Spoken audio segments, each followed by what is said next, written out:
Congress BJP నాయకులు ఆత్మ గౌరవం గురించి మాట్లాడేందుకు చర్చకు సిద్ధమా అని అగ్రోస్ మాజీ చైర్మన్ లింగంపల్లి కిషన్ రావు సవాల్ చేశారు.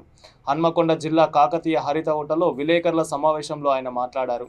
రాష్ట్రంలో టీఆర్ఎస్ ప్రభుత్వం ఏర్పడిన తర్వాత పార్టీ పదవులు, మంత్రి పదవులు అనుభవించి పార్టీ నుండి బయటకు వెళ్లే సమయంలో ఆత్మ గౌరవం కోసం అంటూ వెళ్తున్నారని ఘాటుగా విమర్శించారు. పార్టీలో పదవులు అనుభవించిన వారు ఆస్తులు సంపాదించుకోలేదా? అలాంటి మీది ఆత్మ గౌరవమా, ఆత్మ వంచన ఆలోచించుకోవాలని వ్యాఖ్యానించారు. టీఆర్ఎస్ లో పదవులు అనుభవించిన నాయకులు ఇప్పుడు బీజేపీలో చేరారని, ఇక ఆ పార్టీకి ఆత్మగౌరవం ఎక్కడిదని ఆయన ఆరోపించారు.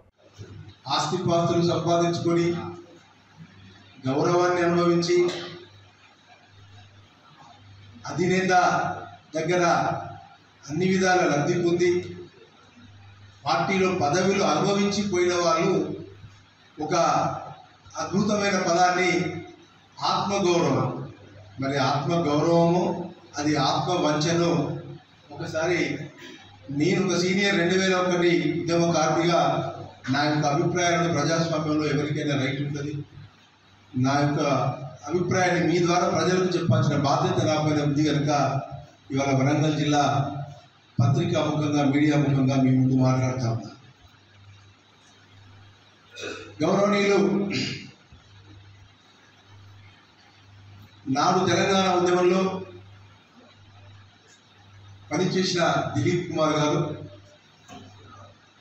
గౌరవనీయులు విజ్ఞాన రాజేందర్ గారు, గౌరవనీయులు విజయరామారావు గారు, గౌరవనీయులు చంద్రశేఖర్ గారు, గౌరవనీయురాలు విజయశాంతి గారు, గౌరవనీయులు రవీందర్ నాయక్ గారు, మా పెద్ద మనిషి, మా ఉద్యమ సహచరులు, వీళ్ళంతా